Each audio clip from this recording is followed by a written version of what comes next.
आप में आसान होगा।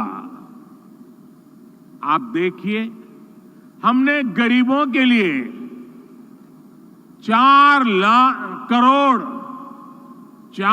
करोड़ पक्के घर बनाए हैं, लेकिन साथ ही शहरों में रहने वाले मध्यम वर्गीय परिवारों को अपना घर का सपना पूरा करने के लिए हमने लगभग 60,000 करोड़ रुपए की मदद भी की है।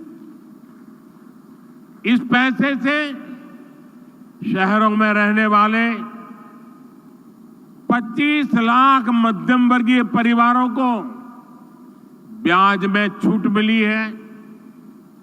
इसमें 1.5 लाख लाभार्थी परिवार ये मेरे यूपी के हैं।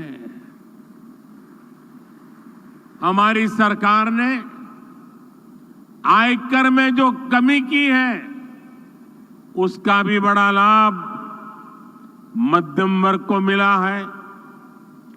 2014 से पहले सिर्फ 2 लाख रुपए की आय पर ही श्रीमान राजनाथ सिंह जी,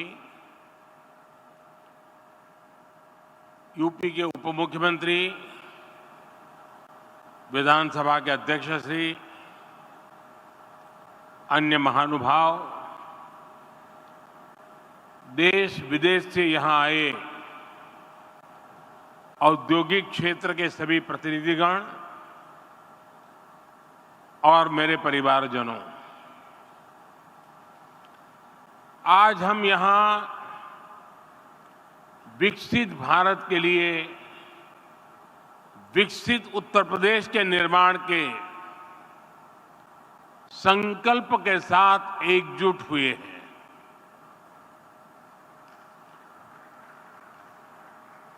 और मुझे बताया गया कि इस समय टेक्नोलॉजी के माध्यम से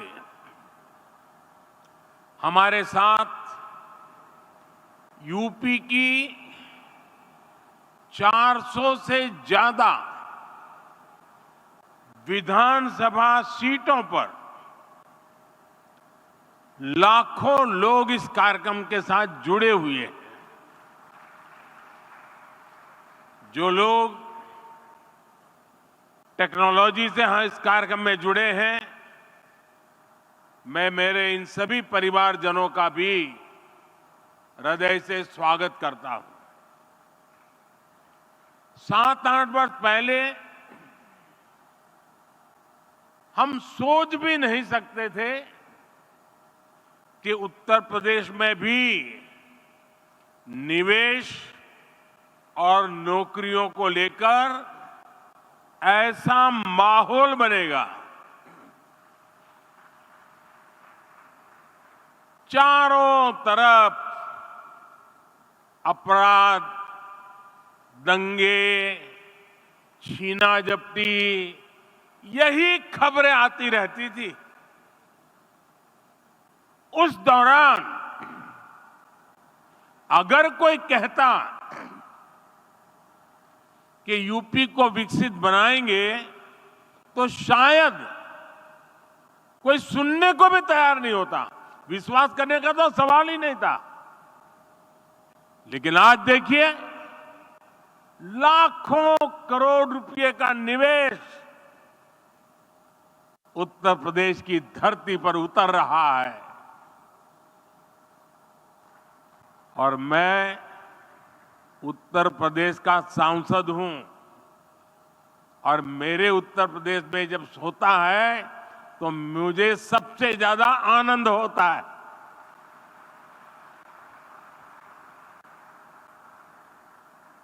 आज हजारों प्रोजेक्ट पर काम शुरू हो रहा है।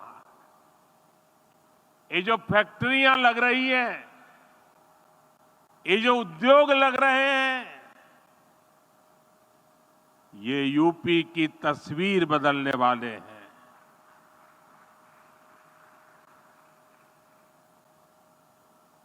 मैं सभी निवेशकों को और विशेषकर यूपी के सभी युवाओं को विशेष रूप से बधाई देता हूं। साथियों, यूपी में डबल इंजन की सरकार बने 7 वर्ष हो रहे हैं। बीते 7 वर्षों में प्रदेश में रेड टेप का जो कल्चर था, उस रेड टेप के कल्चर को खत्म करके रेड कारपेट कल्चर बन गया है। बीते 7 वर्षों में यूपी में क्राइम कम तो हुआ, बिजनेस कल्चर का विस्तार हुआ।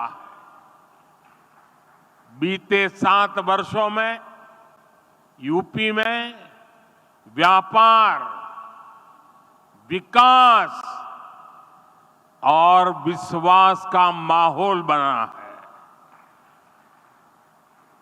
डबल इंजन सरकार ने दिखाया है कि अगर बदलाव की सच्ची नीयत है तो उसे कोई रोक नहीं सकता। बीते कुछ वर्षों में यूपी से होने वाले एक्सपोर्ट अब 2 गुना हो चुका है। बिजली उत्पादन हो या फिर ट्रांसमिशन, आज यूपी प्रशंसनीय काम कर रहा है। आज यूपी वो राज्य है जहां देश के सबसे ज्यादा एक्सप्रेसवे हैं। आज यूपी वो राज्य है जहां देश में सबसे ज्यादा इंटरनेशनल एयरपोर्ट्स हैं। आज यूपी वो राज्य है जहां देश की पहली रैपिड रेल चल रही है। वेस्टर्न डेडिकेटेड फ्रेट कॉरिडोर और ईस्टर्न डेडिकेटेड फ्रेट कॉरिडोर का एक बड़ा नेटवर्क भी उत्तर प्रदेश से होकर गुजरता है। यूपी में नदियों के विशाल नेटवर्क का इस्तेमाल भी मालवाहक जहाजों के लिए किया जा रहा है। इससे यूपी में आवाजाही आसान हो रही है, ट्रांसपोर्टेशन तेज और सस्ता हुआ है। साथियों, आज के इस कार्यक्रम का आकलन मैं सिर्फ निवेश के लिहाज से नहीं कर रहा हूं। यहां आप सभी निवेशकों के बीच जो आशावाद दिख रहा है, बेहतर रिटर्न की जो उम्मीद दिख रही है, उसका संदर्भ बहुत व्यापक है। आज आप दुनिया में कहीं भी जाएं, भारत को लेकर अभूतपूर्व पॉजिटिविटी दिख रही है। 4-5 दिन पहले मैं यूएई और कतर की विदेश यात्रा से लौटा हूं। हर देश भारत की ग्रोथ स्टोरी को लेकर आश्वस्त है, भरोसे से भरा हुआ। आज देश में मोदी की गारंटी की बहुत चर्चा है, लेकिन आज पूरी दुनिया भारत को बेहतर रिटर्न्स की गारंटी मान रही है। अक्सर हमने देखा है कि चुनाव के नजदीक लोग नए निवेश से बचते हैं, लेकिन आज भारत ने ये धारणा भी तोड़ दी है। आज दुनिया भर के इन्वेस्टर्स को भारत में सरकार की पॉलिसी की स्टेबिलिटी पर पूरा भरोसा है। यही विश्वास यहां यूपी में, लखनऊ में भी झलक रहा है। भाइयों और बहनों, मैं जब विकसित भारत की बात करता हूं तो इसके लिए नई सोच भी चाहिए, नई दिशा भी चाहिए। देश में जिस प्रकार की सोच आजादी के अनेक दशकों तक रही, उस पर चलते ये संभव ही नहीं था। वो सोच क्या थी? सोच थी कि देश के नागरिकों का जैसे तैसे गुजारा कराओ, उन्हें हर मूलभूत सुविधा के लिए तरसा कर रखो। पहले की सरकारें सोचती थी कि सुविधाएं बनाओ तो दो चार बड़े शहरों में नौकरियों के अवसर बनाओ तो कुछ चुनिंदा शहरों में। ऐसा करना आसान था क्योंकि इसमें मेहनत कम लगती थी, लेकिन इसके कारण देश का एक बहुत बड़ा हिस्सा विकास से वंचित रह गया। यूपी के साथ भी अतीत में ऐसा ही हुआ है, लेकिन डबल इंजन सरकार ने उस पुरानी राजनीतिक सोच को बदल दिया है। हम उत्तर प्रदेश के हर परिवार के जीवन को आसान बनाने में जुटे हैं। जब जीवन आसान होगा तो बिजनेस करना और कारोबार करना अपने आप में आसान होगा। आप देखिए, हमने गरीबों के लिए 4 करोड़ पक्के घर बनाए हैं, लेकिन साथ ही शहरों में रहने वाले मध्यम वर्गीय परिवारों को अपना घर का सपना पूरा करने के लिए हमने लगभग 60,000 करोड़ रुपए की मदद भी की है। इस पैसे से शहरों में रहने वाले 25 लाख मध्यम वर्गीय परिवारों को ब्याज में छूट मिली है। इसमें 1.5 लाख लाभार्थी परिवार ये मेरे यूपी के हैं।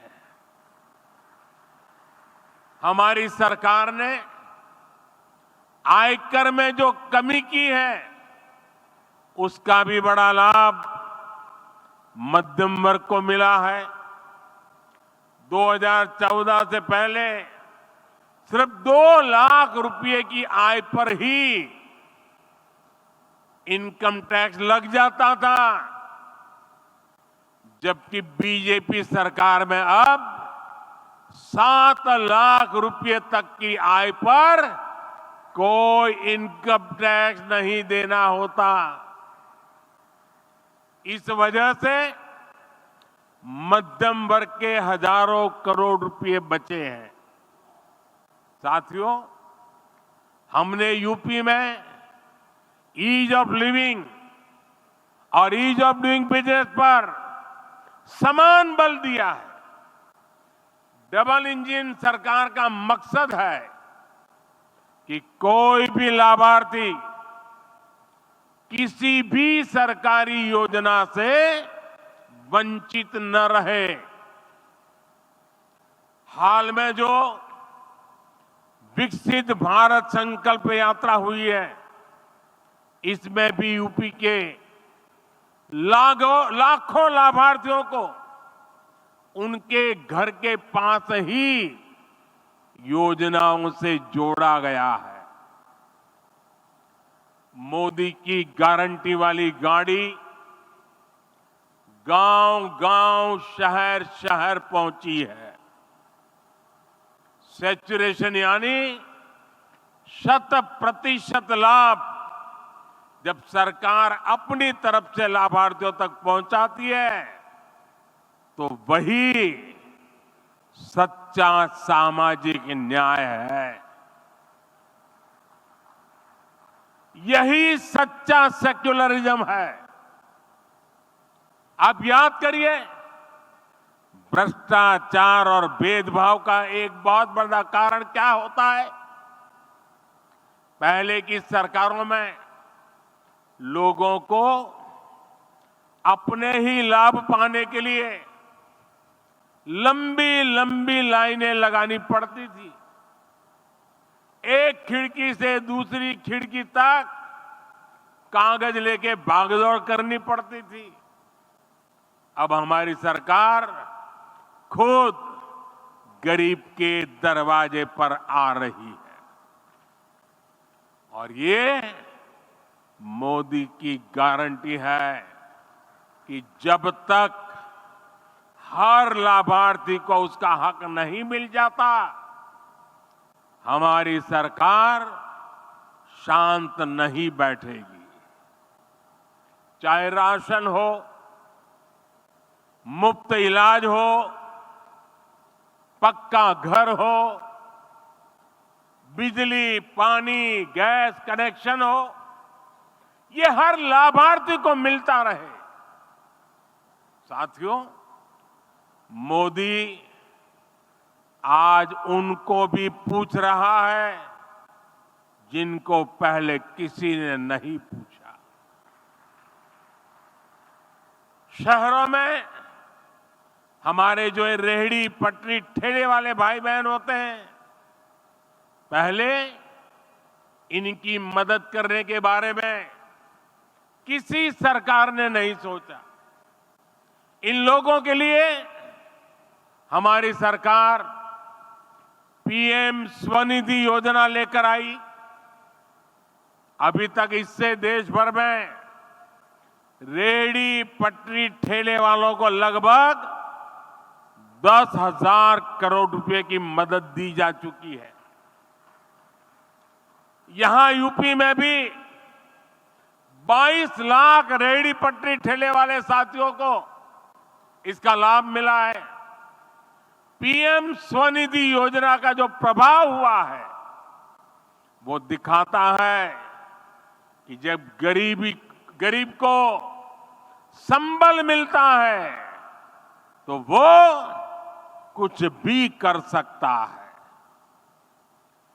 पीएम स्वनिधि योजना के अध्ययन में एक बहुत महत्वपूर्ण बात सामने आई है कि स्वनिधि की सहायता प्राप्त करने वाले साथियों को वार्षिक कमाई में औसतन 23,000 रुपए की अतिरिक्त वृद्धि हुई है। आप मुझे बताइए, ऐसे साथियों के लिए ये अतिरिक्त कमाई कितनी बड़ी शक्ति बन जाती है। पीएम स्वनिधि योजना ने रेहड़ी पटरी ठेले वालों की खरीद शक्ति को भी बढ़ा दिया है। एक और अध्ययन में पता चला है कि स्वनिधि योजना के करीब 75% लाभार्थी दलित, पिछड़े और आदिवासी भाई बहन हैं। इसमें भी लगभग आधी लाभार्थी हमारी बहनें हैं। पहले इन्हें बैंकों से कोई मदद नहीं मिलती थी क्योंकि इनके पास बैंकों को देने के लिए कोई गारंटी नहीं थी। आज इनके पास मोदी की गारंटी है और इसलिए उन्हें बैंकों से भी मदद मिल रही है। यही तो सामाजिक न्याय है जिसका सपना कभी जेपी ने देखा था, कभी लोहिया जी ने देखा था। साथियों, हमारी डबल इंजन सरकार के निर्णय और उसकी योजनाओं से सामाजिक न्याय और अर्थव्यवस्था दोनों को फायदा होता है। आपने लखपति दीदी के संकल्प के बारे में जरूर सुना होगा। बीते 10 वर्षों के दौरान हमने देश भर में 10 करोड़ बहनों को सेल्फ हेल्प ग्रुप से जोड़ा है। इनमें से अभी तक, आप उद्योग जगत के लोग हैं, जरा यह आंकड़ा समझिए, अभी तक 1 करोड़ बहनों को लखपति दीदी बनाया जा चुका है। और अब सरकार ने तय किया है कि कुल 3 करोड़ बहनों को लखपति दीदी बना करके रहेंगे। हमारे देश में करीब 2.5 लाख ग्राम पंचायतें। आप कल्पना कीजिए कि 3 करोड़ लखपति दीदी बनने से हर ग्राम पंचायत में खरीद शक्ति कितनी बढ़ेगी। इसका बहनों के जीवन के साथ साथ ग्रामीण अर्थव्यवस्था पर बहुत सकारात्मक असर पड़ रहा है। भाइयों और बहनों, जब हम विकसित यूपी की बात करते हैं तो इसके पीछे एक और ताकत है। ये ताकत है यहां के एमएसएमईज, यानी छोटे, लघु और कुटीर उद्योगों की ताकत। डबल इंजन सरकार बनने के बाद यूपी में एमएसएमईज का अभूतपूर्व विस्तार हुआ। यहां एमएसएमईज को हजारों करोड़ रुपए की मदद दी गई है। ये जो डिफेंस कॉरिडोर बन रहा है, जो नए इकोनॉमिक कॉरिडोर बन रहे हैं, इनसे भी एमएसएमईज को बहुत लाभ होगा। साथियों, यूपी के करीब करीब हर जिले में कुटीर उद्योगों की एक पुरानी परंपरा है। कहीं ताले बनते हैं,